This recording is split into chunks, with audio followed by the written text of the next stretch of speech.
여호와는 나의 목자시니 내가 부족함이 없으리로다. 우리가 너무나 잘 아는 말씀입니다. 하지만 이 말씀을 우리가 함께 펼쳐보기 전에 한 가지 중요한 질문을 드리도록 하겠습니다. 여호와는 나의 목자시니 내가 부족함이 없으리로다 라는 이 고백은 한 사람의 인생에서 경험된 그 사람이 정의를 내린 개인적인 소견이냐, 아니면 타협할 수 없는 진리냐라는 질문입니다. 여호와는 나의 목자시니 내가 부족함이 없으리로다 라는 이 말씀이 시편 저자의 한 사람의 소견이라면 어떤 분들은 이렇게 반응하시기 때문입니다. 너는 그렇겠지. 하지만 여호와는 나의 목자시니 내가 부족함이 없으리로다 라는 이 말씀이 한 사람의 개인적인 인생에서 경험된 그 간증이 아니라 타협될 수 없는 진리라면 기준이란 뜻입니다. 즉 내 안에 어떠한 목마름과 부족함과 채워지지 않은 부분이 경험이 된다는 것은요, 하나님 말씀이 잘못된 것이 아니라 문제는 나에게 있다는 뜻입니다. 여러분, 여호와는 나의 목자시니 내가 부족함이 없으리로다 라는 이 말씀은 한 개인이 경험한 그 개인 인생에서 내린 정의가 아닙니다.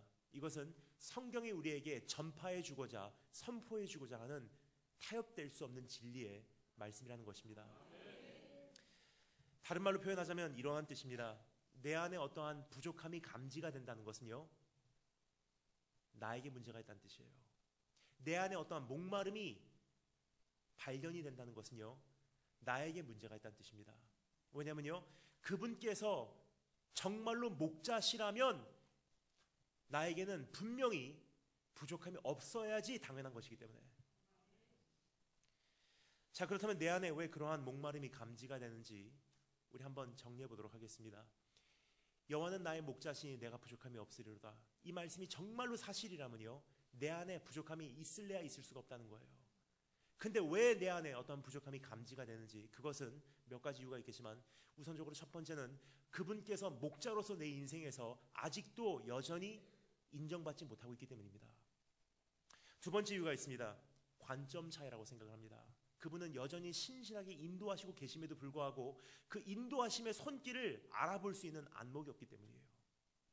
여전히 나는 내 기준으로 그분의 인도하심을 판단하고 있습니다. 인도하시고 계시구나, 혹은 인도하시지 않고 계시구나.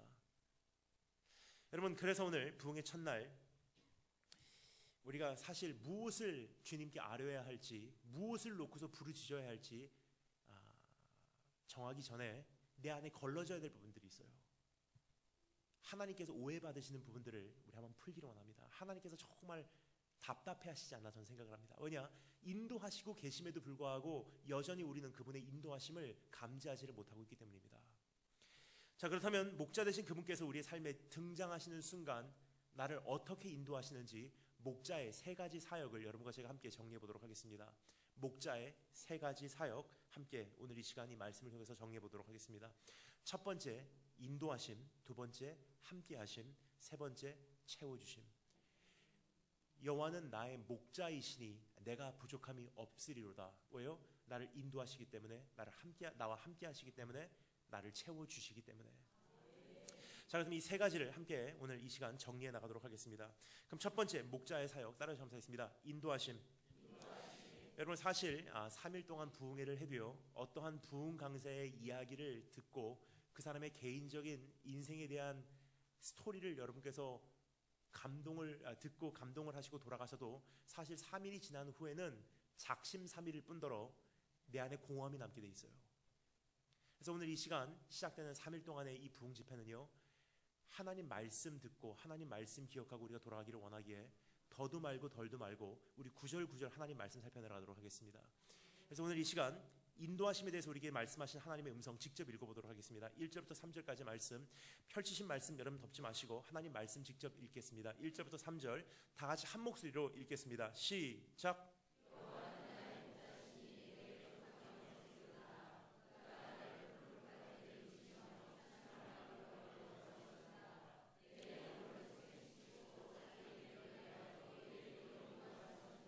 아멘.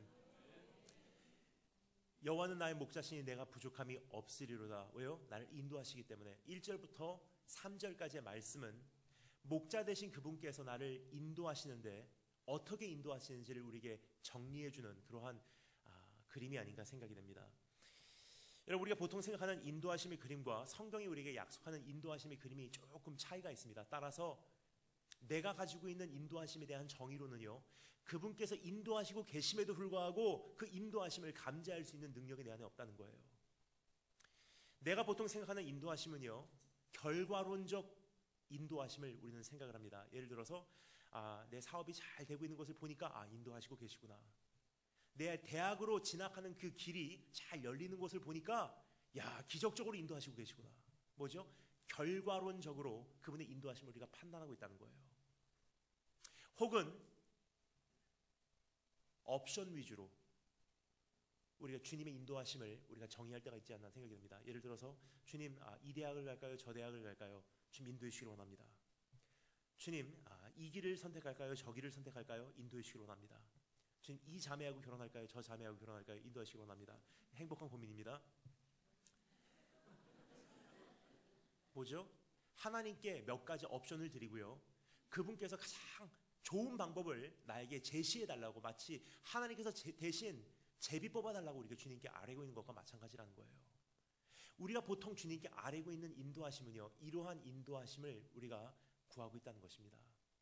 따라서 그분께서 우리에게 지금 그러한 인도하심을 허락해 주심에도 불구하고 내가 생각했던 인도하심이 아니기 때문에 우린 여전히 그 인도하심의 손길을 느끼지 못하고 있다는 사실이에요. 따라서 여호와는 나의 목자시니 내가 부족함이 없으리로다라는 고백이요, 자신 있게 고백이 되지 않고 있다는 뜻입니다. 성경에서 말하고 있는 그 인도하심은 어떠한 인도하심인지 한번 정리해 보도록 하겠습니다. 조금 전에 말씀드렸듯이 1절 말씀, 그분이 나의 목자시라면 절대로 부족함이 있을래야 있을 수가 없어. 왜요? 2절 3절 말씀, 인도하시기 때문에. 어떻게 인도하십니까? 2절 3절에서 우리에게 세 가지 인도하심에 포함된 요소를 우리에게 보여주고 있습니다. 함께 이 세 가지 요소를 정리해 보도록 하겠습니다. 첫 번째, 따라 점사했습니다. 누이심. 어떻게 인도하십니까? 나를 푸른 초장에 누이시며 쉴만한 물가로 인도하신도다. 여러분, 이 말씀을 듣고서 아멘이라고 화답하시면요, 조금 저는 불안합니다. 왠지 말씀드릴게요. 참 많이 자신을 과대평가하시지 않나 하는 생각을 해요. 왠지 말씀드리겠습니다. 나는 누이심을 받는다고 누임을 받을 만한 존재가 아니라는 거예요. 나는 누이심을 받아도요, 벌떡 일어날 만한 그러한 존재라는 사실을 여러분 기억하십니까? 왜냐, 그 이유는요, 내 안에는 내가 채우지 않으면 안 되는 목마름이 다 근본적으로 존재하기 때문이에요. 예를 들어서 우리가 갖고 있는 지금 목마름, 여러분 감지하시고 계십니까? 저기만 가면 행복할 거야. 이 문제만 해결되면 정말 더 이상 바랄 게 없어. 대학만 들어가면 이제 내 인생에 더 이상 기도 제목이 없을 거야. 저 사람하고 결혼하면 내 인생이 펼쳐질 거야. 이 문제만 해결되면 내가 정말 인생이 얼마나 행복할까? 뭐죠? 목마름이에요. 저기만 가면, 이것만 이루어지면, 이것만 해결되면, 그러한 목마름을 가지고요, 사랑받기 위해서, 인정받기 위해서, 존재하기 위해서 우리가 달려가는 것이 우리의 인생의 걸음걸음이 아닌가 생각이 듭니다. 따라서 직장을 쉬어도 내 안에는 쉼이 없어요. 왜냐? 인정받아야 되기 때문에 계속 아직도 목마르고 있다는 사실이에요. 방학 때 여러분 쉽니까? 안 쉬어요. 내 안에 있는 공허함은요, 여전히 이 안에 존재하는지라 학교를 안 가도 직장을 안 가도요, 내 영혼은 쉴 줄을 모르고 있다는 사실이에요. 한 인물이 그러한 목마름을 가지고 예수님을 찾았던 거 여러분 기억하십니까? 중풍병 환자 예수님을 찾아왔습니다. 그런데요, 예수님께서 어느 집에서 막 설교를 하고 계셨어요. 너무 사람이 많으니까 집안 안으로 들어오지 못하고요, 결국은 포기하고 돌아가려고 하는데 중풍병 환자를 데리고 온 친구들이 열정 있는 사람들이에요. 어떻게 하죠? 자기 친구를 지붕 위로 데리고 올라가서요, 지붕을 뜯어냅니다. 그리고 그 친구를 달아서 예수님께서 설교하시는 그 현장에 달아내려요. 여러분 상상해 가십니까? 막 설교를 하고 있는데요, 오늘 이 현장에서 갑자기 찌지직 소리가 나더니 천정을 보니까 천장이 뜯어지더니 갑자기 중풍병 환자가 앞으로 강림을 합니다. 얼마나 그때 당황스러우셨을까? 여러분 상상해 가십니까? 중풍병 환자가 예수님을 찾은 이유는 딱 한 가지였어요. 뭐죠? 목마름 때문에. 이 병만 나으면 얼마나 좋을까? 여기서 내 자리를 일어나서 걸을 수만 있다면 얼마나 좋을까? 병 나음을 입기 위해서 예수님을 찾은 중풍병 환자에게 주님께서 뭐라고 말씀하시죠? 형제여, 네 병이 나음을 입었도다? 아니에요.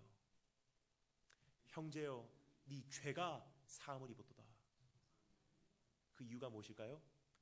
바로 이러한 뜻이었기 때문입니다. 너 이 중풍병 여기서 치유받으면 너 행복할 것 같니? 그 감격 딱 3일 가. 여기서 네 자리 들고 일어나서 집으로 걸어 돌아간다 하면 너 행복할 것 같니? 그 감격 딱 3개월이면 끝나. Then what? 그 다음에 뭐냐는 거예요. 네 문제는 중풍병이 아니야. 네 문제는 네 죄로 인해서 하나님과 절단이 돼버려. 네 안에 말할 수 없는 그 공허함이 있는 게 네 문제야. 여자친구로 채우고 학업으로 채우고 재산으로 채우고 사업으로 채우고 성공으로 채우고 승리로 채워도 결국은 또 목마르게 돼 있어. 그 목마름이 근본적으로 해결되지 않는 한 너 또다시 목마를 수밖에 없고 넌 또다시 지칠 수밖에 없는 그러한 존재야. 형제여, 네 죄가 사함을 입었도다. 여러분, 우리도 그러한 목마름을 가지고 평생을 살아가는지라 누임을 받아도요, 쉴만한 물가로 인도를 받아도요, 푸른 초장에 우리가 서 있다고 해도요, 우린 쉴 줄을 몰라요. 조금만 더 하면 사랑받을 수 있어. 조금만 더 열심히 일하면 이제는 인정받을 거야. 조금만 더 하면 영접받지 않을까.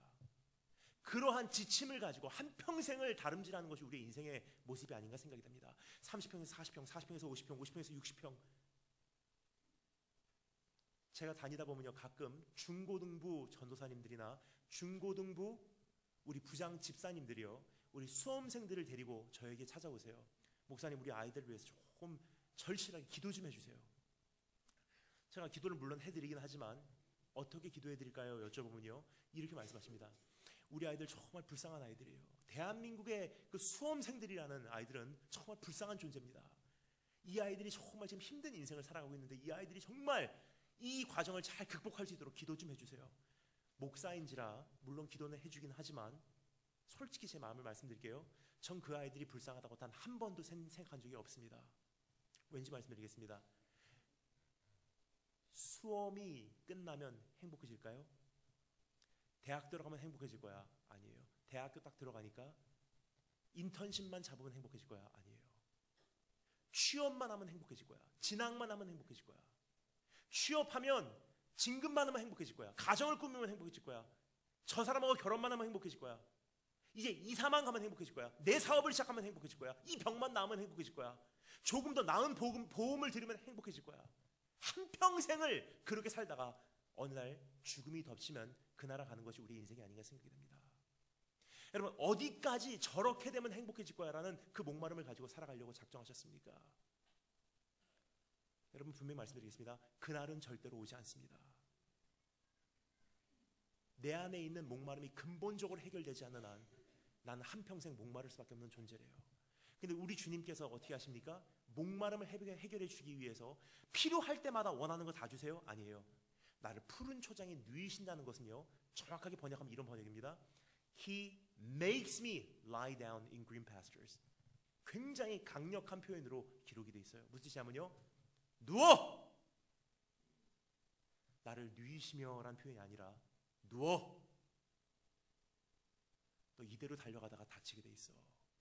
너 이대로 걸어가다가 넘어지게 돼 있어. 내가 원했던 것은 헐헐 두 날개를 펼치고요, 온 세계를 다니면서 주님을 섬기는 것이 꿈이었는데 주님의 방법은, 목자 되신 그분의 방법은요, 내 두 날개를 찢어 놓으세요. 날아오르지 못하도록. 내가 생각했던 주님의 인도하심은 마음껏 다름질하며 내 인생을 의미 있게 사는 것이었는데 목자 되신 그분께서 내 삶 속에 개입하시는 순간 내 삶 속에 어찌나 많은 과속 방제턱들을 허락하셨는지.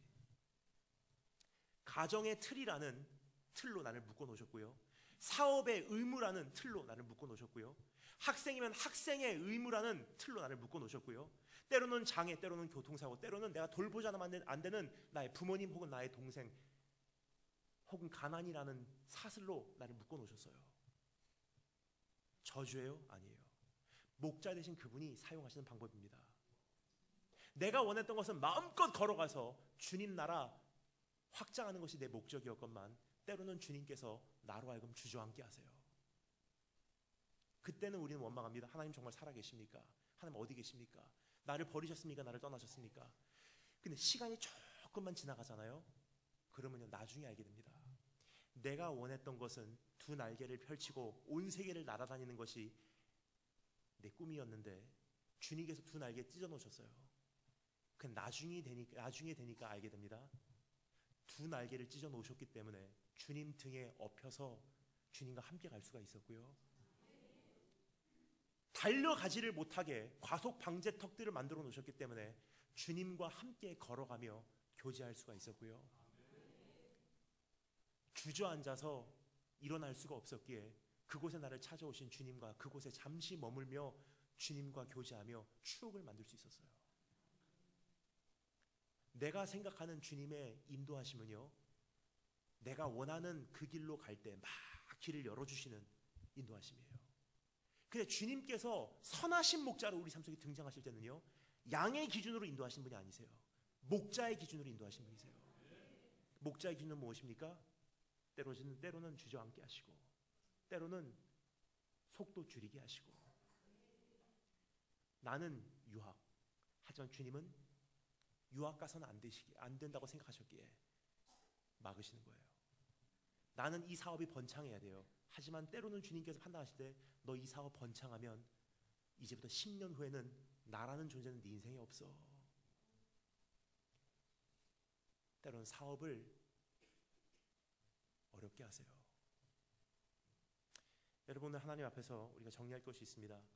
내가 가지고 있는 틀로서 목자의 인도하심을 판단하고 있었다면요, 이제는 그 틀을 내려놓으시고 목자의 안목으로 그분의 인도하심을 한번 발견해내시는 우리 한 분 한 분 되시길 주님으로 축원합니다. 두 번째, 따라 하시겠습니다. 소생케 하심. 나를 푸른 초장에 누이시며 쉴 만한 물가로 인도하시는도다. 그 다음에 뭐죠? 내 영혼을 소생시키시고 라고 되어 있어요. 우리가 참 좋아하는 단어입니다. 나를 회복시키소서, 나를 부흥시키소서, 나를 치유하소서, 나를 소생케 하소서. 근데 여러분, 이거조차도 우리가 조금 정리해야 될 필요가 있지 않나 생각이 듭니다.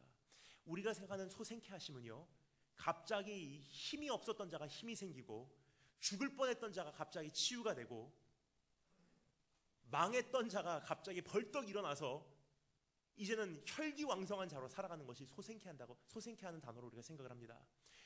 결과적으로는 맞긴 하지만 과정적으로 우리가 큰 것을 하나 빠뜨렸어요.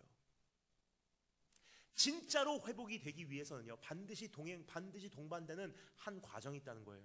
그 과정이 무엇인지 출애굽기 15장에 보면 그 과정을 우리가 한눈에 목격할 수 있지 않나 생각이 됩니다. 하나님께서 우리를 소생시키신다는 것이 무엇인지, 우리를 치유하신다는 것이 무엇인지 정확하게 그림을 그려준 한 사건입니다. 어떠한 사건인지 여러분 기억하십니까? 이스라엘 민족이 출애굽을 한 이후에 하나님께서 이스라엘 민족을 가장 먼저 인도하신 곳이 어디였죠? 마라라는 곳이에요. 기억하십니까? 마라라는 지역. 이름이 무슨 뜻이죠? 말하지 마라가 아니고 마라라는 지역의 이름이 뭐죠? 뜻이 쓴물, bitter water. 쓴물이 나는 곳이기에 마라라는 이름을 지었다는 거예요. 이스라엘 민족이 출애굽을 하자마자 제일 먼저 도착한 첫 번째 정거장 마라라는 지역이에요. 하나님께서 인도 안 하셨습니까? 인도하셨어요. 그 말씀 가장 첫 번째 구절에 이렇게 기록되어 있습니다. Moses led Israel. 모세가 이스라엘을 인도하여 마라라는 지역에 도착을 했대요. 인도하심이 있었어요. 그럼 하나님께서 실수하셨습니까? 아니에요.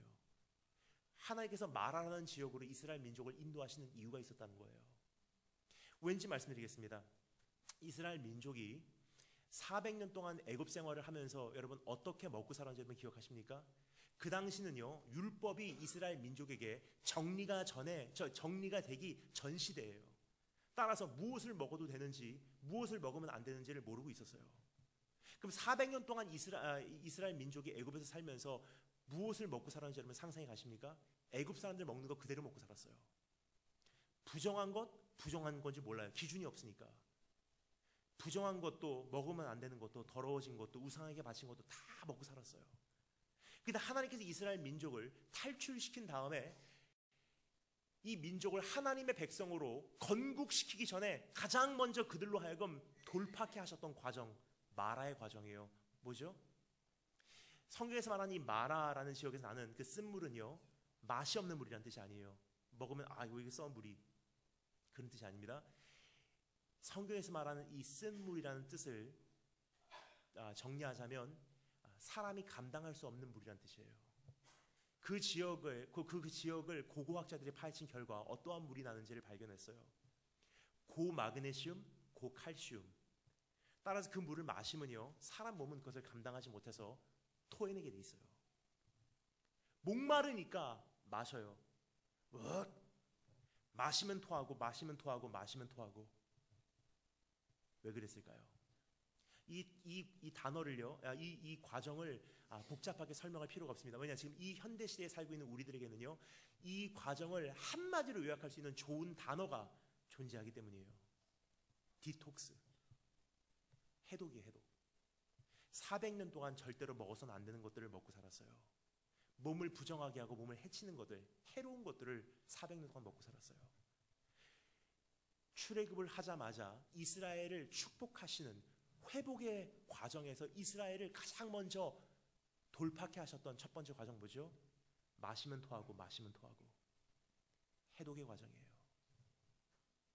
다 토해낸 다음에 그들을 엘림으로 인도하셔서 생수를 마시게 하십니다.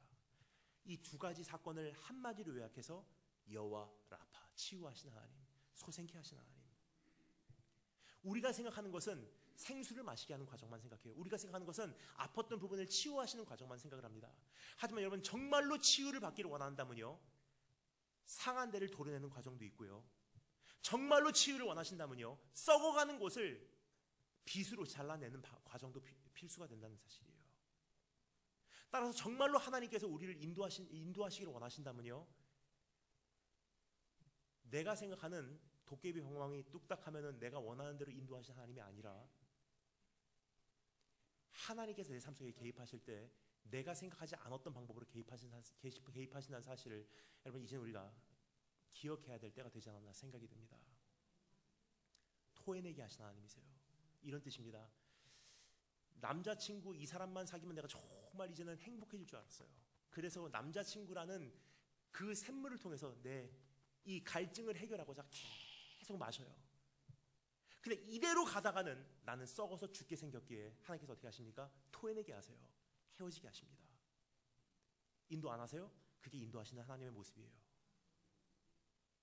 이 사업만 성공되면 정말 이젠 더 이상 바랄 게 없어 하고 사업을 통해서 계속 생수를 마시려고 해요. 하지만 이 물은 썩은 물이에요. 이 물 마시다가는 죽게 생겼어요. 사랑하시는 하나님께서 어떻게 하십니까? 토해내게 하세요. 사업 때로는 거두어 가신다는 사실이에요. 여러분, 하나님께서는요, 우리가 원하는 것을 다 주시는 하나님이 아니세요. 선한 목자 되신 그분은요, 나로 하여금 이별케 하시는 하나님, 거두어 가시는 하나님, 때로는 무너져 내리게 하시는 하나님, 다시 심기 위해서 뽑아버리시는 하나님, 썩어가는 부분을 내가 아무리 아프다고 비명을 질러도 도려내시는 하나님, 소생케 하심. 그 관점으로 보면요, 우리 한 가지 이제 고백할 수 있습니다. 여호와는 나의 목자시니 내가 부족함이 없으리로다. 왜요? 원하시는 거 다 주시기 때문에? 아니에요. 인도하시고 계시기 때문에.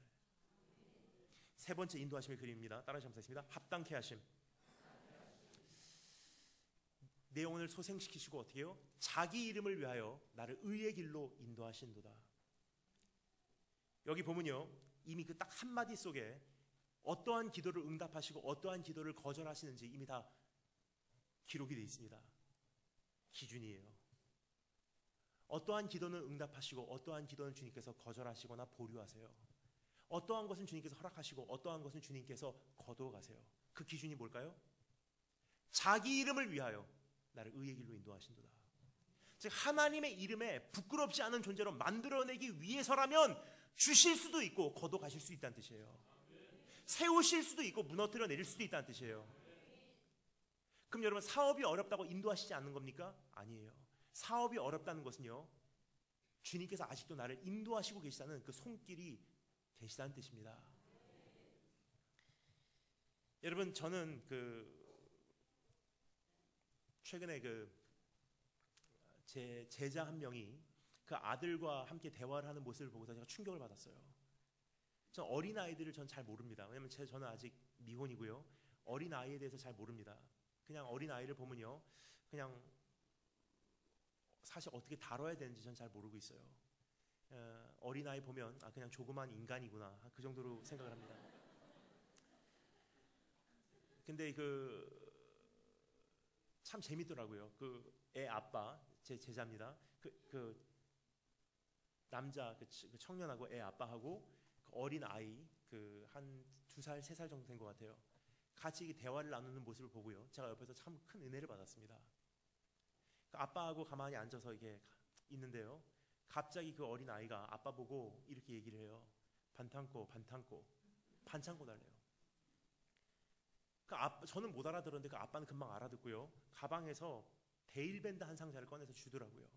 자주 그런가 봐요, 그 아이가.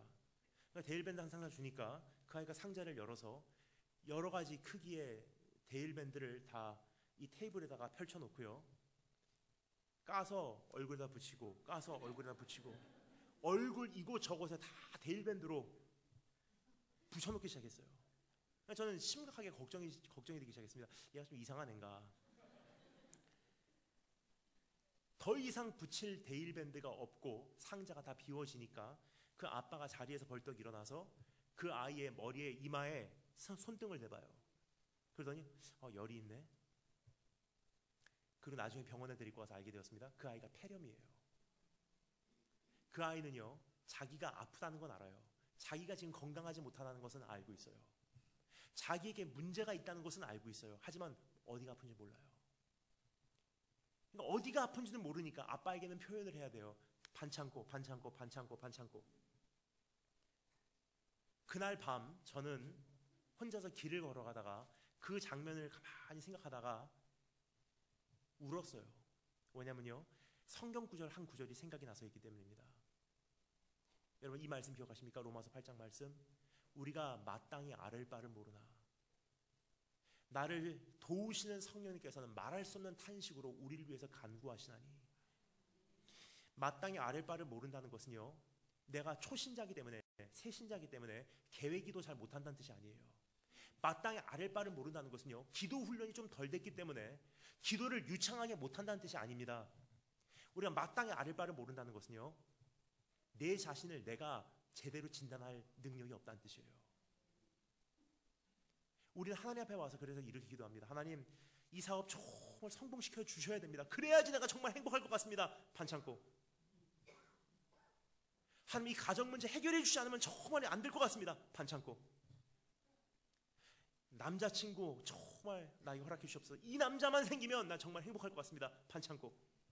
우리가 마땅히 아를 바를 모르나 우리를 도우신 성령님께서는 말할 수 없는 탄식을 우리를 위해서 간구하시나니 라는 기도는요, 그 말씀은요, 이런 뜻이에요.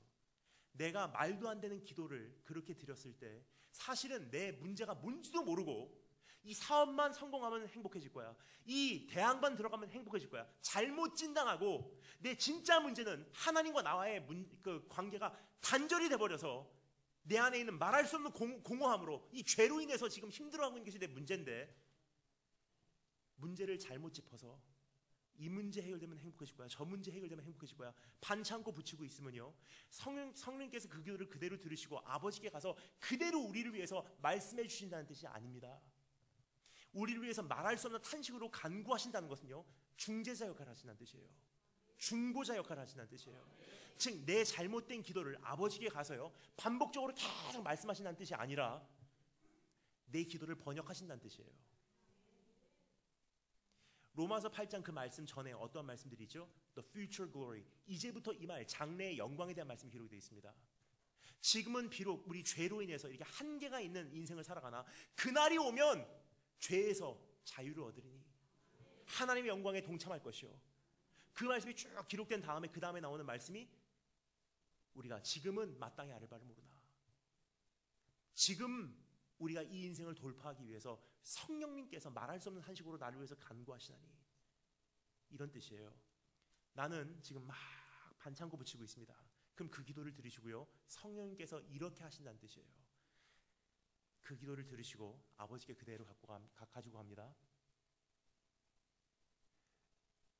나는 이렇게 기도해요. 아버지, 나에게 남자친구 허락해 주세요. 그러면 이것을 가지고 하나님께 그대로 갖고 가요. 그리고 하나님께 이렇게 말씀드립니다. 아버지, 저 아들은 혹은 저 딸은 언젠가는 아버지의 형상으로 바뀔 것입니다. 지금은 연약하나 그날이 오면 아버지의 지혜를 완벽하게 소유할 날이 옵니다. 지금은 희미하게 보고 부분적으로 보나 그날이 오면 아버지께서 그를 알듯이 그도 아버지를 알 날이 옵니다. 그날은 죄에서 완전히 자유케 될 것이고, 그날에는 아버지의 지혜와 아버지의 경영을 100% 공유할 것이고, 그날에는 희미하게 보는 것이 아니라 이 세상과 자기 인생을 뚜렷하게 볼 날이 반드시 옵니다. 그날이 왔더라면 아마 저렇게는 기도 안 했을 거예요. 따라서 남자친구를 주시옵소서라는 그 기도는 아마 이러한 뜻일 것입니다. 하나님으로 채워주세요. 그럼 하나님께서 그 기도를 들으시고 오케이, 아멘, 아멘 응답하시는 거예요. 하나님 안에 있는 우리는요, 응답받지 않은 기도는 하나도 없습니다. 하지만 내가 생각했던 버전에 반창고 붙이는 정도의 버전의 기도가 응답된 것이 아니라 내 기도를 번역하셔서 영원한 영광에 동참할 수 있는 그 완벽한 기도로 아버지께 상달시켜드렸던 성령님의 버전의 기도가 응답되는 것뿐이에요. 하지만 여전히 나는 내가 생각했던 기도가 응답이 되지 않으니까 나를 인도하시고 계시지 않구나. 내 삶에는 부족함이 있습니다. 주님 정말로 나의 인생의 목자이십니까? 왜 거짓말 시키셨습니까? 주님 왜 나를 버리셨습니까? 왜 나를 떠나셨습니까? 그래서 하나님께서 말씀하세요. 내가 억울하다. 하나님은 지금도 인도하시고 계신 분이세요. 여러분, 저는 굉장히 좋아하는 노래가 있습니다. 여러분이 생각하시는 노래는 아닐 거예요. 여러분 저를 보실 때 어떤 노래 좋아한다고 생각하십니까? CCM 물론 좋아하긴 하지만 언제나 듣진 않습니다. 이렇게 너무 홀리하게 이렇게 생각하지 마시. 제가 솔직히 굉장히 좋아하는 노래가 있어요. 미국의 컨트리송이에요. 컨트리송이라고 해서 여러분 많이 촌스러운 노래가 아닙니다. 요즘에 최근에 나온 컨트리송 굉장히 세련되고 좋은 노래 많습니다. 저는 이제 미국의 육군사관학교를 미국 동남부에서 나왔기 때문에 굉장히 그 컨트리성이 많이 들려지는 그러한 지방이에요. 거기서 사관학교 4년 동안 생활을 하면서 그 컨트리성이 제 몸에 그 세포 안에까지 스며들어온 그러한 경험을 하게 되었습니다. 그래서 지금도 굉장히 즐겨 들어요. 따라서 여동생이요, 미국에 제가 가게 되면 미국에 사는 제 여동생이 제가 운전하는 자동차를 안 탈라 그래요. 딱 자동차를 타면요, 라디오를 켜면 다 컨트리송만 나오게 해놓기 때문에. 근데 제가 굉장히 좋아하는 컨트리송 노래가 있어요. 사실 왜 컨트리송을 좋아하냐면요, 가사가 깨끗해요. 옛날 가사하고 좀 다르더라고요. 요즘 가사하고 좀 다르더라고요. 요즘 노래들 굉장히 노래가 안 좋죠. 가사들, 우리 청소년들 노래 가사 좀 잘 분별해서 들으시기 바랍니다. 무슨 오빠는 무슨 강남에 어쩌고 저쩌고 좀 말도 안 되는 노래를 이렇게 사람들이 말 되는 노래인 것 같이 우리가 듣고 있지만 사실 다 말도 안 되는 노래예요.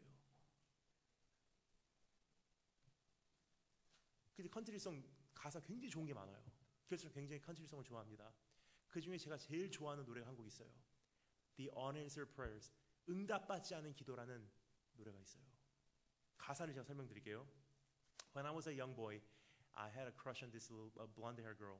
내가 어렸을 때 나는 우리 반에 있었던 금발머리 여학생을 얼마나 내가 좋아했는지.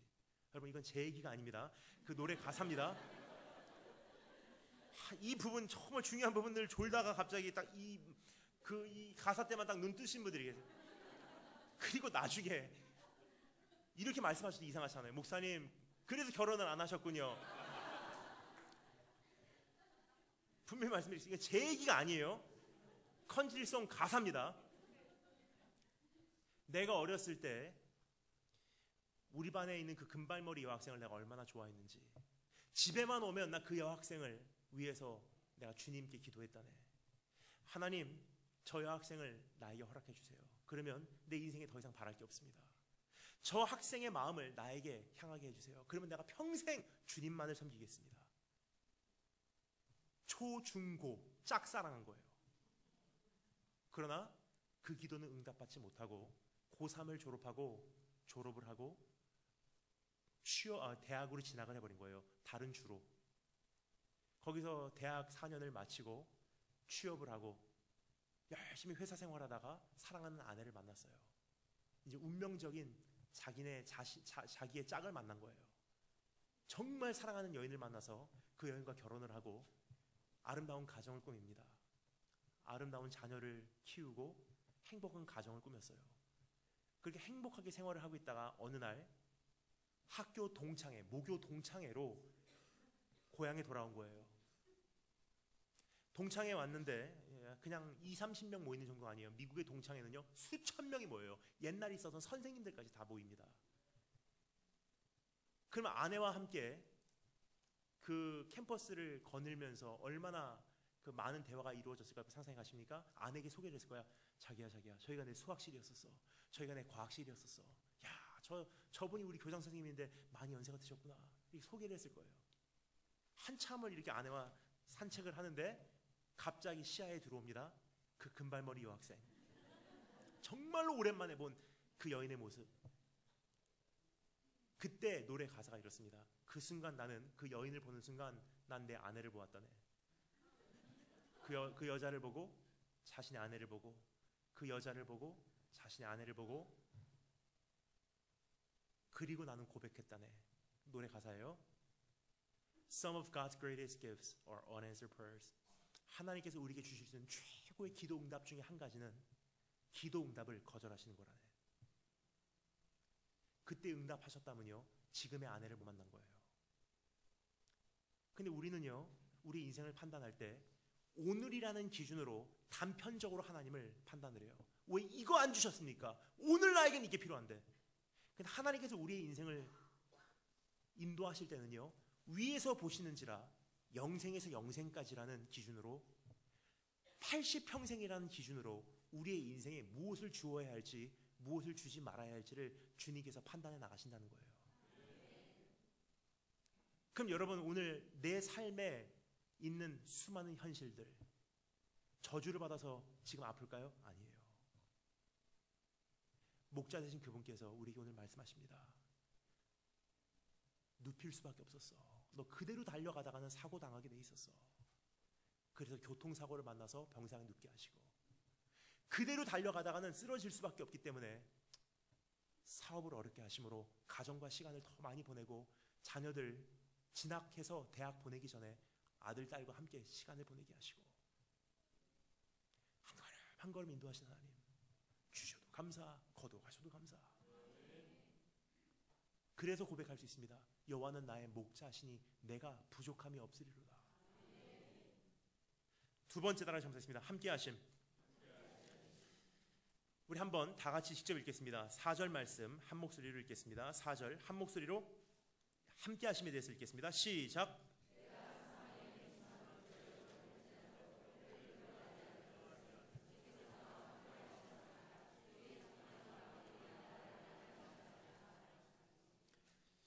첫 번째는 인도하시고요. 어떻게 인도하신다고요? 누이시고 소생케 하시고 합당케 하시고. 두 번째는 우리와 함께 하신다고 성경 기록하고 있습니다. 1절부터 3절과 4절 사이에 어떠한 변화가 있는 것을 여러분 감지하십니까? 환경의 변화예요. 1절부터 3절까지의 말씀을요 어떤 음악이나 음향 효과로 표현을 하면요 아마 이러한 소리가 되지 않을까 생각이 듭니다. 잔잔한 그 시냇물 소리가 흐르고 새들이 지저귀고 굉장히 평화스러운 그러한 음악이 흘러가요. 여호와는 나의 목자니 내가 부족함이 없으리로다. 1절부터 3절. 그런데요 4절이 딱 되면서 음향 효과로 표현을 하면요 아마 이러한 소리가 들릴 거라고 생각을 합니다. 사망의 음침한 골짜기로 다닐지라도 딴딴딴. 환경이 바뀌었어요. 1절부터 3절은요 굉장히 평화스럽고 안정돼 있고 굉장히 그 평안이 이렇게 깃들인 그러한 현장이라면 4절은요 갑자기 사망의 음침한 골짜기라는 현장으로 바뀌기 시작해요. 1절부터 3절과 4절 사이에 무엇이 바뀌었기에 환경이 바뀌었을까요? 그 답을 너무나 고민하시면 안 되기 때문에 제가 답을 말씀드리도록 하겠습니다. 아무런 변화도 없었어요. 무슨 뜻이냐면요, 1절부터 3절까지 쉴만한 물과 푸른 초장을 갈 때도 인도하셨지만 사망의 음침한 골짜기로 접어들어도요 실수가 아니었다는 거예요. 여전히 인도하시고 계시다는 뜻이에요. 한마디로 요약해서 이런 뜻입니다. 우리의 인생의 사망의 음침한 골짜기에 그러한 경험들이 덮친다고 해도요 그분께서 안 계신 게 아니라는 거예요. 여전히 인도하시고 계심에도 불구하고 사망의 음침한 골짜기의 경험은 인생에는 반드시 있을 수가 있다는 뜻이에요. 어렸을 때 저는 4대째 기독교 가정에서 태어나서요 어렸을 때 계속 교회를 다녔습니다. 사실 여러분 어렸을 때부터 신앙생활한 거를 따지면요 정말 어렸을 때부터 그 떡잎부터 알아본다고 목사가 될 것을 사람들이 이미 오래전부터 알아보지 않았나 생각이 됩니다. 어린 아이들 요즘 뭐 하고 놀죠? 뭐 컴퓨터 게임하고 인터넷으로 놀고, 요즘에 아이들이 좀 많이 이렇게 까졌더라고요.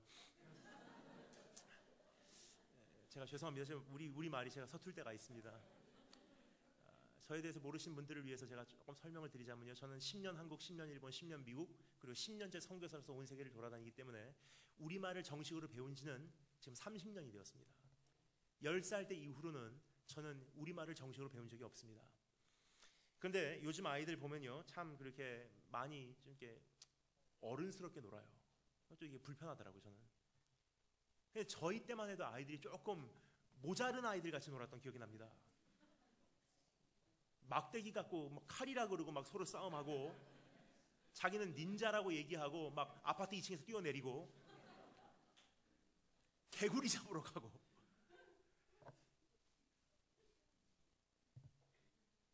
잠자리채 가지고 나가서 잠자리 잡는 게 뭐 인생의 트로피를 얻는 것과 같은 그런, 요즘에 아이들 별로 잠자리도 안 잡죠? 저희들은 잠자리 잡으러 가면요 이러한 초록색 상자에다가 얼마나 많이 더 이상 들어갈 수 없는 만실이라고 하는데 계속 잠자리를 밀어넣었어요. 아니다. 그렇게 놀았던 기억이 나요. 근데 저는 어렸을 때 4대째 기독교 가정에서 태어나서 어렸을 때 교회를 다녔던지라 눈 뜨면 어머니께서 저를 그냥 기도원을 데리고 가시거나 교회를 데리고 가시는 거예요. 그러니까 보고 자란 게 교회와 부흥 집회와 목사님 설교밖에 없는지라 놀아도 그렇게 놀았어요. 여동생하고 제가 제일 즐겨 했던 놀이, 목사와 성도 놀이예요. 여동생이 기도하고 있어요. 그럼 저는 방문을 열고 들어옵니다. 그 당시만 해도 부흥 강사님들 이런 분들 많으시죠? 이렇게 들어와요. 이게 뭐냐고요? 이게 성령의 불을 모으는 거예요. 그 여동생이 막 기도하고 있어요. 그럼 제가 여동생이 물어봅니다. 오늘 네가 어디가 아프냐? 그럼 여동생이 또 기발하게 매일매일 그 병명을 바꿉니다. 그러니까 예를 들어서 어느 날은 눈이 안 보여요. 그러면 제가 여동생에게 안수를 해요. 딱 잡고서, 제가 아마 4살 정도 됐었던 것 같아요. 막 잡고서 여동생이 안수를 해요. 나샤렛 예수의 명하나 이 더러운 사탄마귀 물러갈 치에다. 한참을 기도하면 여동생이 갑자기 탁 눈을 뜨더니 보여요.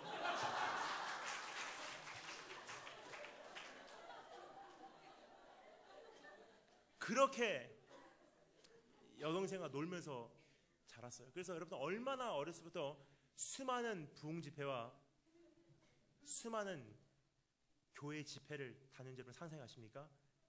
그냥 눈 뜨면 교회 가는 게 제 삶이었어요. 교회에서 놀고 자랐고요. 교회 놀이터에서 거의 살다시피 했고요. 밤이면 어머니 따라서 교회 가서 어머니 기도하시는 뒷모습 보고 자랐습니다. 자, 그런데 그러다 보니까 너무나 많은 말씀들을 들었는데요. 그 당시만 해도 이러한 말씀들이 굉장히 많이 외쳐졌고 저 역시도 아멘이라고 화답했던 기억이 납니다. 이런 내용들이 있었습니다. 예수 잘 믿으면 만사 형통하고, 예수 잘 믿으면 아무런 문제 없고, 예수 잘 믿으면 병만은 떠나가게 돼 있고, 예수 잘 믿으면 인생의 모든 사업은 다 잘 될 수밖에 없어. 마치 내 인생 지금 어려움을 당하면요 내가 뭔가 잘못된 것처럼. 저는 그 당시 어렸었던지라 그냥 아멘 아멘 하고 할 수 있다 하시는 나의 능력 주 하나님.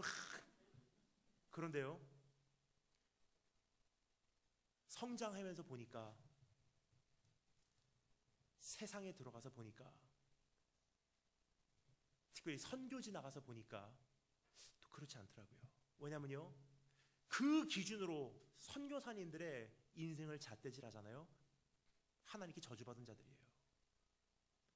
주님 섬긴다고 나가서요, 주님 정말 뜨겁게 사랑했는데 결국은 병 걸려서 사모님 돌아가시고, 한평생을 주님을 위해서 선교했건만 본인은 암으로 돌아가시고, 한평생을 사역 마치고 돌아올 때는 들어갈 집도 없고.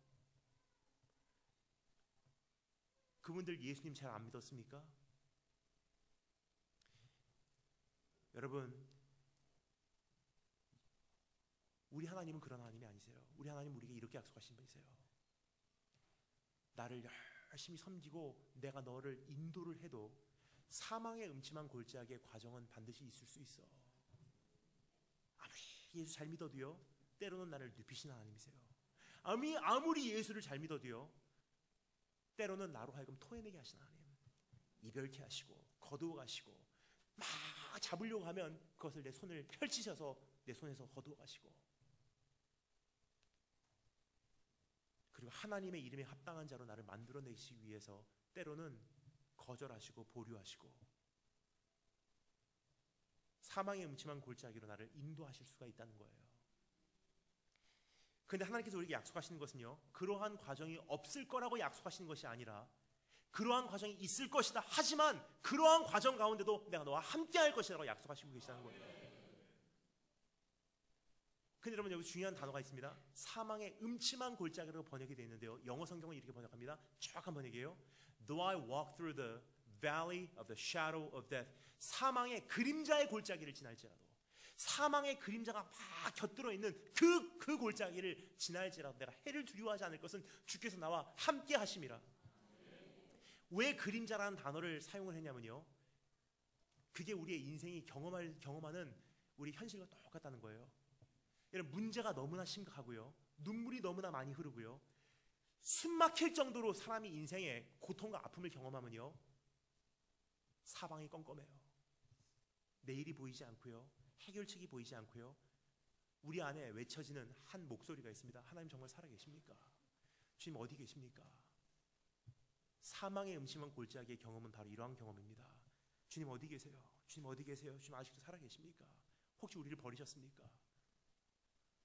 하나님, 난 내일이 보이지 않습니다. 오늘이 막막합니다. 이 학비 어떻게 해야 될지, 이 진로 어떻게 해야 될지, 이 질병 어떻게 해야 될지, 우리 부모 어떻게 해야 될지, 우리 자녀 어떻게 해야 될지, 이 사업, 이 직장 어떻게 해야 될지, 내 인생이 막막합니다. 사망의 음침한 골짜기를 다닐 때 어떻게 하라고요? 해를 두려워하지 않을 것은 주께서 나와 함께 하심이란 무슨 뜻이냐면요, 사망의 음침한 골짜기를 돌파할 수 있는 한 가지 방법이 있대요. 그분의 함께 하심을 확인해 보라는 거예요. 더듬어 보라는 뜻입니다. 아무것도 보이지 않아요. 주님 어디 계세요? 주님 어디 계세요? 막 더듬어 봅니다. 그런데 이 두 가지가 감지가 되면요, 함께 계시구나, 나를 안위하시나이다. 그 두 가지를 발견하라는 뜻이에요. 그 두 가지가 뭐죠? 주의 지팡이와 주의 막대기가 나를 안위하시나이다. 사망의 음침한 골짜기로 들어가는 순간 사방이 보이지 않는지라, 주님 어디 계세요? 주님 살아계십니까? 주님 떠나셨습니까? 어디 계세요? 주님 지금 막막합니다 하는데 손에 더듬더듬 만져져요. 주의 지팡이, 함께 계시구나. 주의 막대기, 함께 계시구나. 그것으로 위안 삼으라는 거예요. 그럼 여러분, 지팡이가 무엇인지 막대기가 무엇인지 우리가 조금 알아야지, 그 정체를 알아야지 우리가 위안을 삼을 수 있잖아요. 이 두 가지가 무엇인지 한번 정리해 보도록 하겠습니다. 여러분, 저는요, 어렸을 때 이 말씀을 읽을 때 좀 이해가 안 갔어요. 목자가 한 손에는 지팡이, 한 손에는 막대기라고 하니까 어린 마음에 저는 닌자를 생각했어요. 쌍칼. 근데 왜 지팡이와 막대기 이 두 개를 목자가 갖고 다닐까요? 조금 나중에 성장을 한 다음에 제 나름대로 이렇게 해석을 했습니다. 이건 시니까, 시편이니까 좀 시적으로 이렇게 그냥 표현을 했구나. 똑같은 말인데 그냥 지팡이하고 막대기가 나를 안위하시나이다. 시적이구나. 근데 여기서 말하는 지팡이와 막대기가 용도가 다르다는 사실을요, 전 이스라엘 가고 처음 알았어요. 지금도 목자들은요, 여전히 한 손에는 막대기, 한 손에는 지팡이를 가지고 다녀요. 왜요? 용도가 다르기 때문에. 이 두 가지를 감지할 수 있는 능력이 있으면요, 아무리 고난이 심해져도요, 아무리 힘들고 아무리 고독하고 아무리 외롭고 아무리 눈물이 흘러내려도 견딜만 하다는 거예요. 이 두 가지가 무엇인지 함께 생각해 보도록 하겠습니다. 첫 번째는 주의 무엇이 나를 안위하신다고요? 지팡이. Your staff, they comfort me. 목자들은요, 오늘도 지팡이를 한 손에 들고 다녀요. 지팡이의 용도는 외부 공격으로부터 사랑하는 양떼들을 생명 걸고서 지켜내기 위한 목자의 흉기, 목자의 무기가 지팡이에요.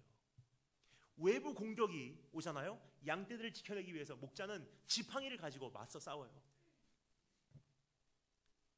우리의 삶에도 주님의 지팡이가 감지되기를 원한다는 것입니다. 여러분, 그 지팡이 감지하십니까? 지난 수년을 가만히 돌아보잖아요. 힘든 일이 많았어요. 눈물도 있었고요. 살아가는 만큼 그만큼 성과를 거두지 못할 때도 있었고요. 내가 생각했던 그 길 다 막히는 경험도 많이 했어요. 그런데요, 하나님 정말 이젠 죽을 것 같습니다. 이젠 정말 죽을 것 같습니다. 안 나타나세요. 침묵하세요. 길이 보이지 않습니다. 하나님 정말 살아계신가? 나를 떠나시지 않으셨는지 때로는 의심스럽기도 합니다. 그런데요, 한번 저와 함께 이 사망의 음침한 골짜기에 더듬어 보기를 원합니다.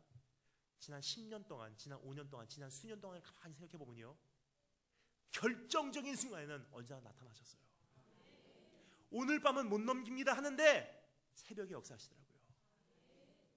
하나님, 나 정말 이제는 마감일입니다 하는데 다 그날 역사하신 하나님을요, 가만히 여러분 한번 생각해 보시면요, 아, 이렇게 인도하시고 계셨구나라는 것을 여러분 느끼실 것입니다.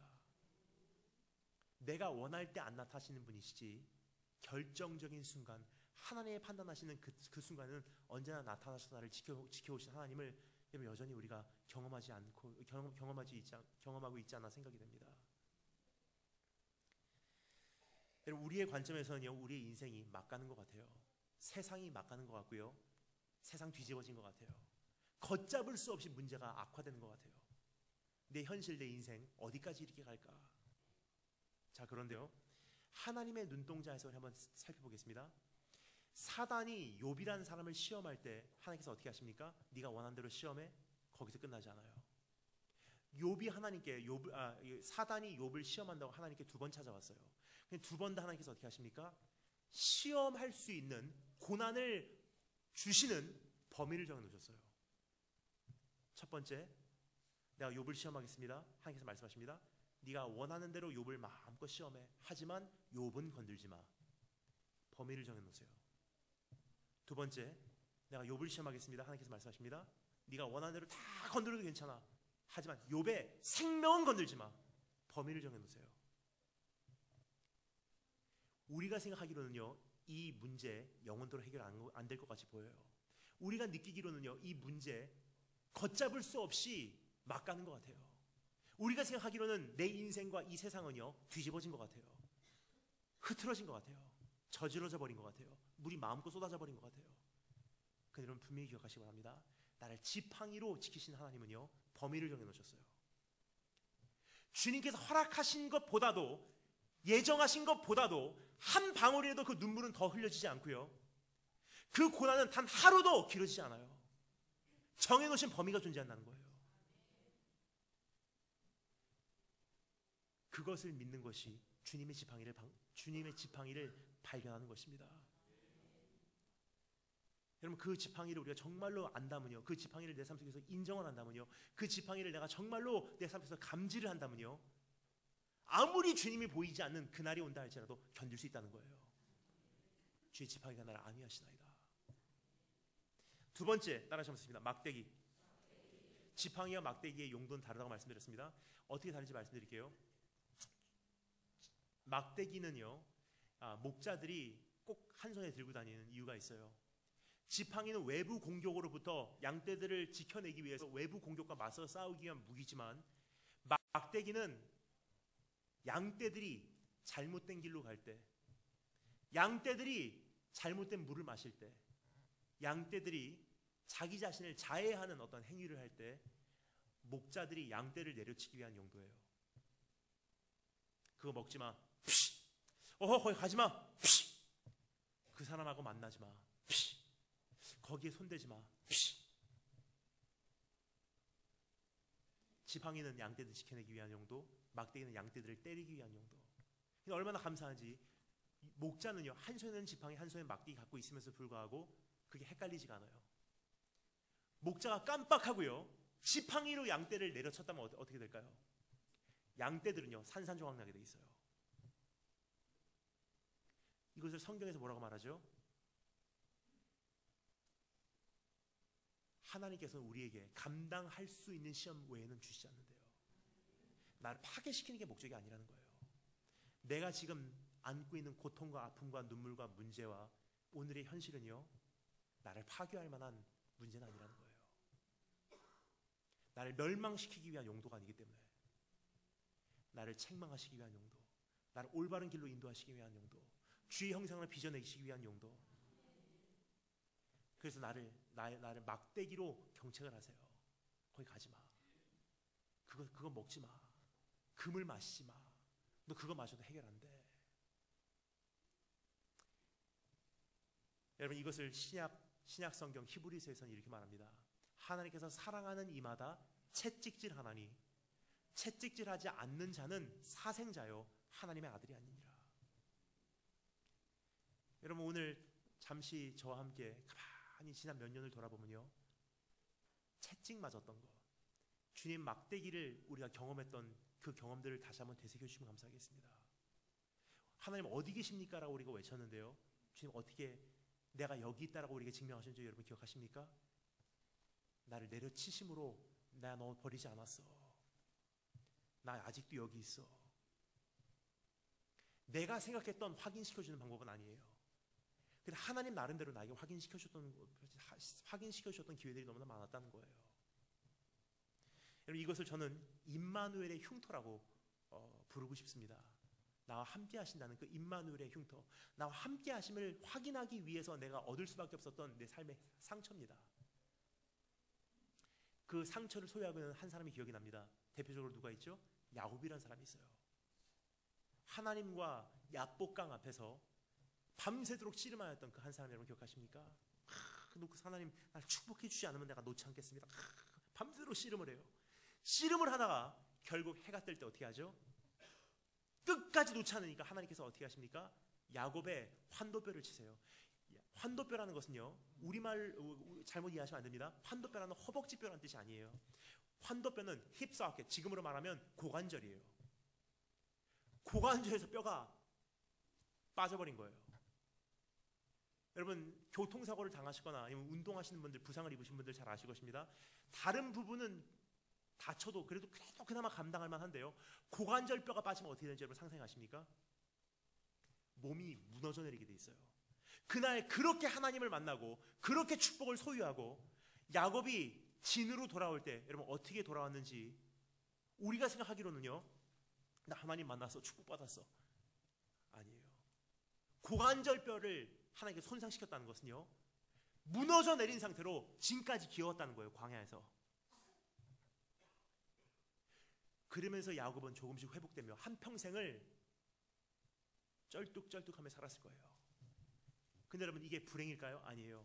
쩔뚝쩔뚝 할 때마다 그는 기억났을 것입니다. 나 하나님 만났어. 거기서 축복받았어.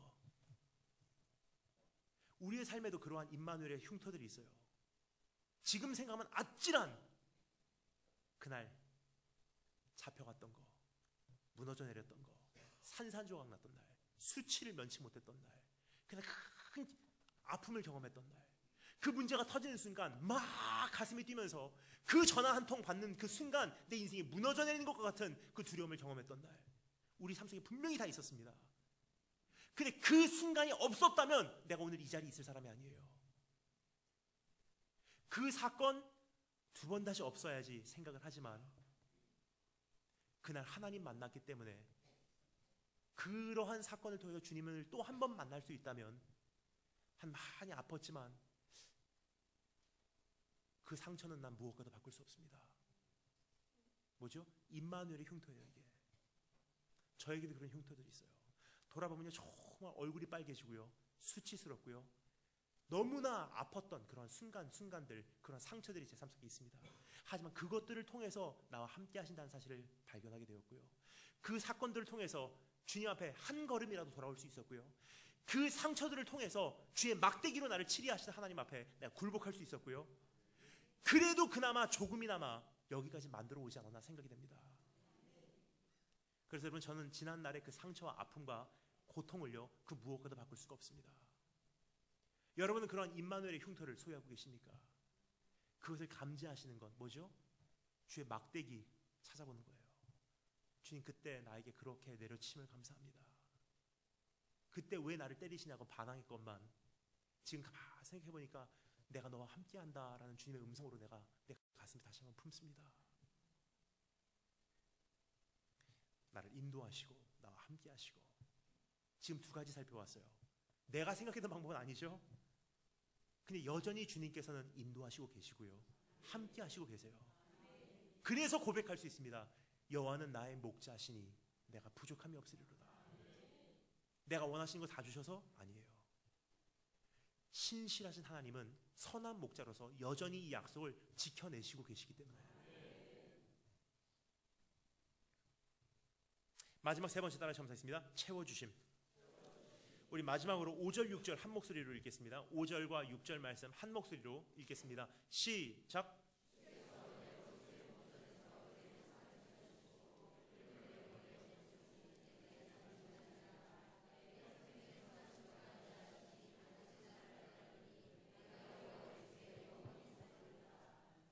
오늘 교회에 와서 저는 참 감사한 것이 있습니다. 그 중에 하나가 무엇이냐면요, 교회의 표 중에서 4가지가 이제 벽에 걸려져 있더라고요. 식당에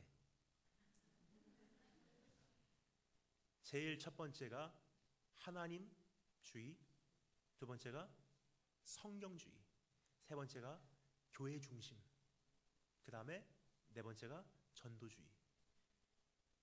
그 중에 굉장히 제 마음에 와닿는 것이요, 물론 다른 것들도 물론이긴 하지만 제 마음에 가장 와닿았던 것이 성경주의라는 거예요. 여러분, 성경주의라는 것은요, 그냥 성경을 펴놓고 이단적인 말씀을 안 한다는 뜻이 아니에요. 성경주의라는 것은요, 사람의 말로 사람을 변화시키는 것이 아니라 하나님 말씀 한 구절 한 구절 내려가면서 하나님 말씀이 정말로 그렇게 말하고 있는지 그 말씀을 확인하는 것이 성경주의예요. 그래서 여러분, 지금 한 포인트 한 포인트 인도하심, 함께하심, 채워주심, 우리가 나아가며 하나님 말씀을 읽어 내려가고 있습니다. 그 이유는요, 첫 번째는 여러분이 확인할 수 있는 기회를 드리는 거예요. 다니엘 김 선교사라는 사람이 집회로 와서 자기의 어떠한 경험담을 하나님 말씀을 끼워 맞춰서 하나님 말씀을 자기 자신을 정당화시키기 위한 도구로 끼워 맞춰서 자기 경험담을 하나님 말씀과 같이 비슷하게 견주해서 이야기하고 있냐, 아니면 하나님 말씀이 정말로 그렇게 이야기하고 있냐를 확인시켜 드리고자 구절구절 여러분에게 기회를 드리는 것입니다. 무슨 뜻이냐면요, 제 자신을 하나님 말씀의 심판대 앞에 지금 올려가고 있는 거예요. 정말로 그렇게 말하고 있지 않은지, 정말로 그렇게 말씀하시고 계시지 않은지. 근데 지금까지 우리가 살펴본 결과 한 가지를 발견하게 되었습니다. 이건 제 생각이 아닙니다. 하나님 말씀을 살펴본 결과 한 가지를 발견하게 되었습니다. 그것은요, 내가 생각했던 하나님이 아니라는 거예요. 내가 생각했던 하나님은 내가 원하는 길로 인도하시고 평탄한 길로 내 이 인생을 열어가시면 인도하시고 계시구나. 근데 하나님은 선한 목자로서 우리 삶 속에 등장하실 때 나를 예상치 못한 길로 인도하신다는 거예요. 눕히시고 토해내게 하시고 소생케 하시고 합당케 하기 위해서 때로는 연단시키시고 막대기를 가하시고, 하지만 마지막 순간에는 지팡이로 나를 위해서 싸우시고. 그 중에 세 번째 따라서 한번 보겠습니다. 채워주심. 어떻게 채워주신다고요? 원수의 목전에서 내게 상을 베푸사 기름으로 내 머리에 바르셨으니 내 잔이 넘치나이다. 전 이 말씀을 너무 사랑합니다. 그 이유는요, 주님께서 우리에게 약속하시는 그 채워주심의 약속은 오늘의 어떠한 조그만 기도 응답을 나에게 다 주신다는 약속이 아니에요. 이것도 주시고 저것도 주시고 이것도 주시고 저것도 주시고, 그래 오케이 오냐 다 줄게, 원하는 대로 다 채워줄게, 그런 하나님이 아닙니다. 왜냐면요, 우리 하나님 어떤 분이시죠? 나보다 나를 더 잘하시는 분이세요. 따라서 그거 채워줘 봤자 채워지지 않는다는 것을 제일 잘 아시는 분이세요. 그러니까 하나님의 우선순위는요, 오늘 조그만 거 그거 채워주시는 게 주님의 우선순위가 아니라는 거예요. 주님의 최고 우선순위, 완전히 채워지는 그날을 위해서라면 오늘 조금 안 채워주셔도 괜찮다고 생각하시는 분이세요. 최종적인 승리를 얻기 위해서라면 오늘 조금 나에게 그 기도 응답을 보류하셔도 괜찮다고 생각하시는 분이세요. 에이 설마, 우리가 너무나 잘 아는 주일학교 때부터 배웠던 그 말씀이 증명합니다. 하나님이 세상을 이처럼 사랑하사 어떻게 해요? 독생자를 주셔서 십자가에 못 박혀 죽이실 때까지 우리를 사랑하셨으니 이는 저를 믿는 자마다 멸망치 않고 영생을 얻게 하려 하십니다. 무슨 뜻이죠? 예수 그리스도를 십자가에 못 박혀 죽이실 수밖에 없었던 유일한 한 가지 이유, 내가 멸망치 않고 기도응답을 얻게 하려 하십니다? 아니에요. 멸망치 않고 좋은 대학에 합격됨으로 영광 돌리게 하려 하십니다? 아니에요. 멸망치 않고 세계적인 무대에 세워서 영향력 있는 삶을 살아감으로 훌륭한 사람 돼서 큰 전도자로 세우게 하려 하십니다? 아니에요. 예수님께서 나를 위해서 십자가에 달려 죽으신 유일한 한 가지 이유, 멸망치 않고 영생을 얻게 하려 하십니다. 무슨 뜻이냐면요, 영생을 얻게 하기 위해서는 주실 수도 있고 걷어가실 수 있다는 뜻이에요. 영생에 들어가기 위해서는 세우실 수도 있고 무너뜨려 내릴 수 있다는 뜻이에요. 영생에 합당한 자로 만들어내시기 위해서는요, 때로는 치유하시기도 하지만 때로는 내려치시기도 하신다는 뜻이에요. 주님의 기준은 네가 원하는 거 다 허락해 줄 게가 아니에요. 주님의 기준은요, 비록 지금은 하나님을 원망한다 할지라도, 지금은 내가 답답해하고 하나님 앞에 억울하다고 불평한다 할지라도 하나님의 기준은요, 나로 하여금 영생에 도달하게 하는 것. 오늘 여기서 우리가 목격하는 그림이 바로 그러한 그림입니다. 내 원수의 목전에서 내게 상을 베푸사 기름으로 내 머리에 바르시니 내 잔이 넘치나이다. 여기서 말하는 잔이라는 단어가 바로 그러한 단어이기 때문입니다. 성경에서 말하는 잔이라는 것은요, 이 잔이라는 것은 성경에서 한 가지를 의미합니다.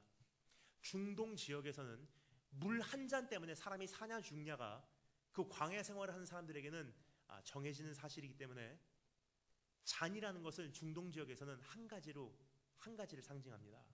생명, 운명이에요. 운명. 성경에서 말하는 잔이라는 것은요, 운명의 잔, 생명의 잔을 의미합니다. 따라서 예수님께서 어떻게 기도하셨죠? 아버지, 웬만하면 이 잔이 나에게서 옮겨지기를 원합니다. 무슨 뜻이죠? 이 십자가의 운명이 나에게서 옮겨지기를 원합니다라는 기도예요. 그럼 여기서 말하는 시편 저자의 고백이 무슨 뜻이죠? 내 잔이 넘치나이다라는 것은요, 비록 순간순간은 그 기도 응답 안 해주셨다 해도, 비록 순간순간은 정말 힘들고 답답한 시절을 내가 보냈다고 해도 한평생을 지나가 보니까 내 운명이 풍성합니다. 내 일평생이 주님 안에서 의미가 있었습니다라는 뜻이에요. 그래서 내 원수의 목전에서 상을 베푸신다는 거예요. 우리의 인생에도 원수의 목전들이 있습니다. 여러분 기억하십니까? 원수의 목전, 막 초조하고 나를 불안하게 하는 그 현장. 거기만 가면 왠지 모르게 얼굴이 빨개지는 거예요. 거기만 가면 왠지 모르게 내 자연 상태를 상실하는 거예요. 그런 적 있으시죠? 여자분들 특별히 그런 경험 많이 있을 줄 압니다. 왠지 모르게 그 음식점 가잖아요. 음식도 맛있고 서비스 좋고 분위기도 좋은데 이상하게 막 마음 불안해요. 왠지 모르게 초조해요. 거기서 이상하게 음식만 먹으면 체해요. 왜 그럴까? 분위기도 좋고 음식도 맛있고 서비스 좋은데 왜 그럴까? 가만히 살펴보면요, 몇 년 전에 남편이 나에게 거기서 크게 소리 질렀지. 나에게 이렇게 원수의 목전이에요. 나로 하여금 나의 자연 상태를 상실케 하는 거. 장소일 수도 있지만 어떤 사람에게는 어느 날이 될 수 있어요. 몇 월 며칠 어느 날이 되면요, 막 우울해요. 그날 하루 종일 왜 이렇게 우울한지 가만히 생각해보면요, 그날 거기 가다가 내가 교통사고 만났지. 그날 부모님이 그것 때문에 돌아가셨지. 그 날만 되면 내가 막 힘든 거예요.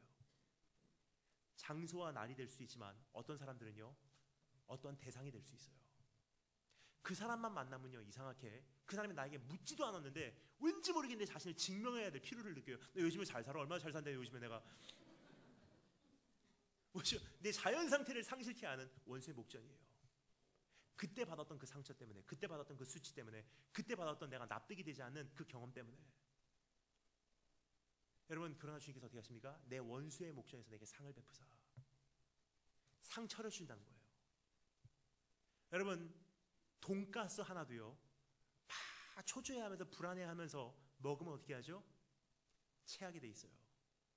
근데 나로 하여금 그렇게 힘들게 했던 그 원수의 목전에서 내게 상을 차려주신다는 것은요 한 가지를 의미합니다. 뭐죠? 언젠가는 그 현장에서, 그 사람 앞에서, 그 사람 보는 앞에서 그날이 되어도, 혹은 그 자리에 가서도 너희가 더 이상 초조하지 않아도 되도록 오히려 네가 태연하게 행할 수 있는 그날이 오도록 내가 너를 치유할게, 내가 너를 위로할게, 내가 너의 인생을 흡족하게 할게, 내가 너의 인생을 납득시켜줄게. 비록 순간순간 그러한 어려움들이 있었다 할지라도요 마지막 날 우리의 인생을 그렇게 장식해 주심으로 내 일평생을 한번 딱 돌아보면서 그래서 하나님 거둬가셨었군요.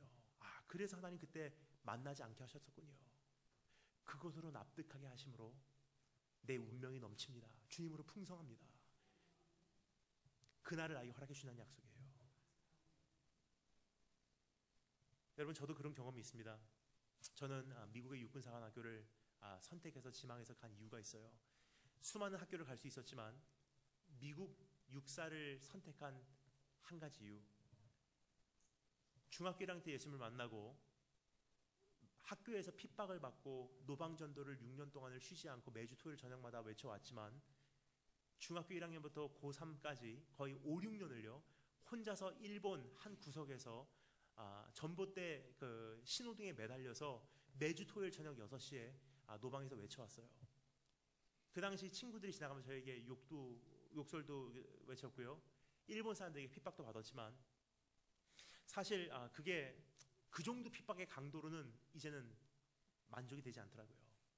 고3을 마무리할 무렵 이러한 갈증이 있었습니다. 제 안에 세상적인 갈증이 아니라 하나님, 나 주님으로 더 채워주고 싶습니다라는 갈증이에요. 어떤 분이 저에게 지혜를 주시더라고요.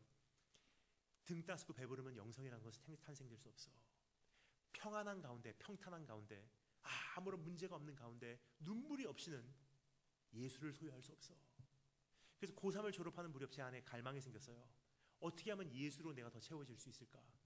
그래서 기도를 합니다. 하나님, 가장 힘든 곳으로 나를 보내주세요. 눈물이 없이는 갈 수 없는 그러한 곳으로 나를 보내주세요. 너무나 외로워서 내 뼈를 도려내는 그 아픔을 겪을 수밖에 없는 곳으로 나를 보내주세요. 거기에 나온 답이 미국 육군사관학교였었어요. 그러한 제 나름대로 멋진 이유를 가지고 학교를 갔다고 생각을 하지만 첫날부터 후회가 되더라고요. 괜히 왔구나. 학교를 딱 가니까 입학한다는 기준이 아니에요. 입학한다는 표현이 아니에요. 사관학교는 사실 입대입니다. 입대. 들어가자마자 머리를 다 밀고요, 제복으로 갈아입힌 다음에 딱 중앙에다 세워놓고 한 사람의 1학년당 5명의 선배가 붙어서 소리를 지르기 시작해요. 앞에서, 양옆에서, 뒤에서 1cm 띄워놓고 막 소리를 지르고 귀에서 막 지르고 있는 거예요. 그러니까 얼굴에다 침을 뱉습니다. 뒤에서 물을 갖고 와서 막 끼얹어요. 뒤에서 어떤 선배는요 제 등을 때리고 있어요. 막 소리를 지르는 저에게 들려오는 첫 마디, You dirty chink, go back to your country. 이 더러운 중국 놈아, 네 나라로 돌아가라. 검은 눈동자, 검은 머리카락에 이 더러운 동양 놈아, 너를 이 학교에서 용납할 수가 없어. 160년 동안의 역사가 있는 이 학교에서 너 같은 더러운 중국 놈을 졸업시킬 수가 없어. 좋은 말 할 때 네가 이 학교에서 나가지 않으면 네가 네 발로 자진해서 나갈 때까지 우리는 밤마다 네 방을 찾아갈 거야. 이게 저를 향한 입학식이었습니다. 근데 이분들이요 정말로 약속을 잘 지키세요. 새벽 3시만 되면요 방문을 차고 들어와요. 자고 있으면요 새벽 3시에 퐁! 2층 침대에서 자다가 깜짝 놀라서 내려오려고 하는 순간 저를 자꾸 떨어뜨립니다. 덩! 그는 발로 밟고요 그다음에 푸시업을 시작합니다. Sir 1, Sir, Sir 2, Sir, Sir 3, Sir. 더 이상 못할 때까지 가잖아요. 그럼 일어나서 옷장에 매달려서 턱걸이를 시켜요. Sir 1, Sir, Sir 2, Sir. 장교 칼을 뽑아요. 네가 어디까지 하나 보자. 벨트버클 뽑아서 제 입에다 쑤셔 넣고 창문 닦는 윈덱스라고 하는 파란 액체 막 턱걸이하고 있으면 얼굴에다 뿌려요. 칙칙칙칙칙칙. 자기네들이 피던 담배는 제 총구에다가 넣어놓고 가고요. 그 다음날 신으려고 닦아놓은 신발 3컬레 다 발로 밟고 침대포 뒤집어 놓고 갑니다. 여러분, 사실 이것도 힘들었지만 저에게 가장 힘들었던 것 중에 하나가요. 사실 이건 사실 아무것도 아니에요. 진짜 힘들었던 것은 하루에 3번 어김없이 찾아오는 식당이에요. 식당. 한국 육사는 조금 다르더라고요. 대한민국 육사는요 거의 배급받고 먹을 때는 놔두더라고요. 근데 저희 학교는요 하루에 삼시세끼 앉아야 되는 지정된 좌석이 있어요. 각 대대에서 각 중대별로 다 이제 검사를 해요. 신발은 제대로 닦여져 있는지, 벨트에 기지가 나 있는지, 유니폼, 손톱, 면도, 머리 다 몸 보고요. 그 다음에 어디까지 확인하냐? 입냄새까지 확인해요. Sir, Sir. 통과되면 이 중대에서 각 중대별로 행진해서 학교 식당까지 갑니다. Left, right, left, right, left, left, your left, your left, right. 가요. 그럼 생도 2,000명이에요. 2,000명의 생도 다 식당에 들어올 때까지 지정되는 자기 자리 앞에 서 있습니다. 그럼 마지막 생도 딱 들어오는 순간 식당 문이 딱 닫혀요. 그러면 조용해요. 2,000명 생도가 자기 자리 앞에 서 있는데도 조용해요. 그러면 갑자기 멀리서 두벅두벅 걸음소리가 들려요. 그리고 그 계급이 높은 생도 한 명이 이 앞으로 올라가서 말합니다. Attention, please give attention to the religious officer. 종교 대장님 올라오셔서 우리 식사를 위해서 축복기도 해주시겠습니다. 하면 종교 대장 생도 채플린이라는 사람이 계급이 높은 사람이에요. 그 높은 계급의 생도가 그 앞에 올라가서 얘기합니다. Let us bow our heads for a prayer. 다 같이 머리 숙여서 기도하겠습니다. 하는 순간 상상해 주시면 감사하겠습니다. 2,000명이 동시에 머리를 숙여요. 생도 채플린의 기도로 식사 시간이 시작이 됩니다. 예수 이름으로 기도합니다. 아멘 하는 순간 그때부터 자기 자리에 앉는데 그때부터 전쟁이 시작됩니다. 앉는 방식이 있습니다. 1학년 둘이 마주보고 앉고 바로 옆에 2학년 둘이 마주보고 앉고 바로 옆에 3학년 둘이 마주보고 앉고 제일 끝에 4학년 혼자 앉아요. 그럼 1학년들은 앉자마자 선배님들 앞에 있는 그릇부터 샐러드 다 앞에 비워드려야 되고요. 그리고 선배님들의 학년 순대로, 나이 순대로, 계급 순대로, 이름의 알파벳 순대로 순서 틀리면 큰일 납니다. 다 순서대로 선배님들의 컵에 음료수를 채워드려야 돼요. 이분들이 뭐 드시는지 다 알고 있어야 돼요. 이분은 오렌지 주스 넣고 아이스 빼고, 이분은 얼음물 넣되 얼음은 어느 정도 차가워질 때까지 두었다가 얼음은 다 빼드리고 냉수만 드리고, 이분은 아이스티하고 오렌지 주스하고 반반씩 정확하게 50%로 섞어드려야 되고, 그 틀리잖아요? 피처채로 아이스티를 가지고 머리에 붓습니다. 그거 하고 있는 사이에 이제 식사가 나와요. 식사 때 그래도 좀 먹으면 좋잖아요. 근데 여러분, 개도요 밥 먹을 때 안 때린다 그러죠? 정말 자존심이 상했던 거는 이제부터예요. 파스타가 나오든지 밥이 나오든지 죽이 나오잖아요. 다 덜게 합니다. 덜게 해놓고 제가 먹으려고 하면은 그 그릇을 엎어버려요. 그러면 파스타, 죽 다 떨어져요. 그러면 포크하고 나이프를 뺐습니다. 너는 더러운 동양놈이니까 포크하고 나이프로 밥 먹을 자격이 없어. 그렇지만 검사 맞고 깨끗하게 다 먹었다고 확인받을 때까지 다 주워 먹고 가. 그때부터는요 다 주워 먹는 거예요. 여러분, 하루에 3끼를 1년 동안 그렇게 먹으면 어떻게 될까요? 학교 식당은 저에게는 상처의 현장, 원수의 목전이에요. 학교 식당만 지나가도 막 심장이 뛰어요. 분하고 억울하고 눈물 나오고, 다른 건 다 견뎌도요 하루에 3끼 밥 먹는 시간만은요 제가 못 견디겠더라고요. 밥 먹고 있으면 빨리 먹으라고 케찹 통째로 그냥 얼굴에다 뿌리고, 마스타드 얼굴에다 끼얹고, 마요네즈 퍼서 귀에다가 넣어요. 계속.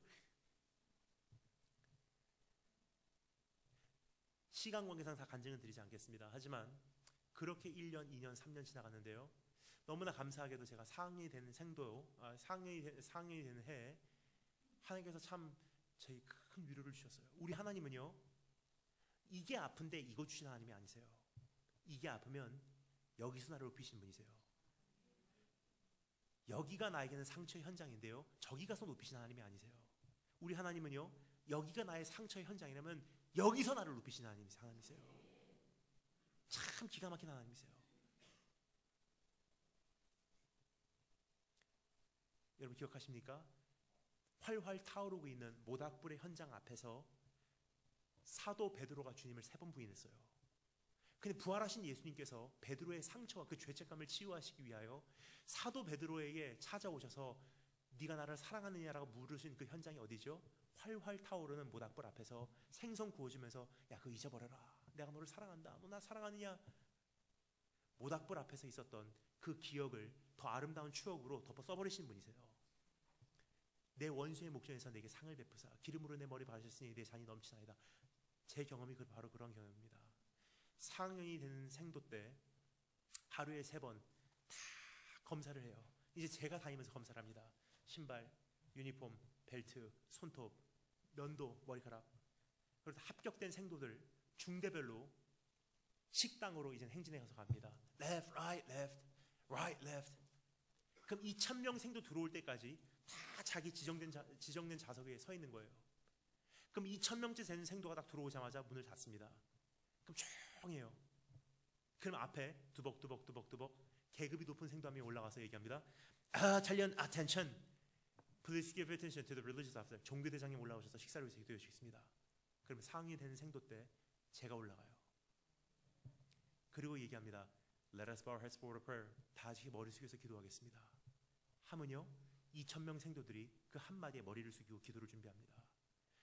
이제는 제 기도로 하루에 3번씩 아침, 점심, 저녁 제 식사, 축복 기도로 식사가 시작되고요. 예수님의 이름으로 기도합니다. 아멘 하는 순간 생도들이 앉아서 식사를 시작해요. 제가 가장 아팠던 원수의 목전이 식당인데 우리 주님은 학교 졸업한 다음에 저를 높이시지 않더라고요. 나에겐 아픈 게 여긴데 우리 주님은 여기 고치신 분이 아니세요. 내 원수의 목전에서 그 사람들 보는 앞에서 내가 납득이 될 만큼 나를 높이시고 나를 다시 한번 보응하시고 채워주실 공의로우신 분이 반드시 계시기에 내 운명이 풍성합니다. 그래서 난 선택할 수 있습니다. 주의 그 선하심과 그 인자하심, 그 정확하심, 그 위대하심, 그 전능하심, 그 신실하심이 정녕 나를 따르리니 내가 내 평생에 여호와의 집에 거하리로다. 여러분 이 사실을 믿으십니까? 어떤 분이 이렇게 생각하세요? 참 믿고 싶은데 아직도 참 믿기가 좀 그렇습니다. 참 두렵거든요. 왜냐? 믿어드린다고 해도요 나중에 상처로 끝나면 어떻게 합니까? 또 실망으로 끝나면 어떻게 합니까? 근데 여러분 주님께서 우리에게 한 가지 증명을 해주셨어요. 2000년 전에 시편 23편이 가리키고 있었던 주인공이요 육신을 입고서 실체로 이 땅에 오셨어요. 그분이 자기 자신에 대해서 이렇게 소개하십니다. 내가 바로 그 선한 목자야. 사꾼들은 이리 때가 오는 것을 보면은 양떼들을 버리고 도망가거니와 나는 선한 목자야. 난 너희를 위해서 생명 버리러 간다. 너희 생명 지키기 위해서 내가 생명 버리러 가 하시면서 어떻게 하십니까? 십자가로 올라가셨어요. 선하신 목자 되신 그분께서 십자가 위에서 그날 나를 버리시지 않으셨는데 지금 버리실까요? 절대 그렇지 않아요. 오늘 십자가 바라보시면요 나를 어디까지 사랑하셨는지, 나를 버릴래야 버릴 수가 없는 분이시라는 사실, 그거 한 가지 믿으시고 오늘 이 시간 주님께서 나를 여전히 인도하시고 함께하시고 채우시는 사실을 내 삶 속에 이제는 경험하신 축복이 있을 주님으로 축원합니다. 다 같이 머리 숙이시면 감사하겠습니다. 오늘 이 시간 잠시 우리 주님 앞에 결단하는 시간을 갖도록 하겠습니다.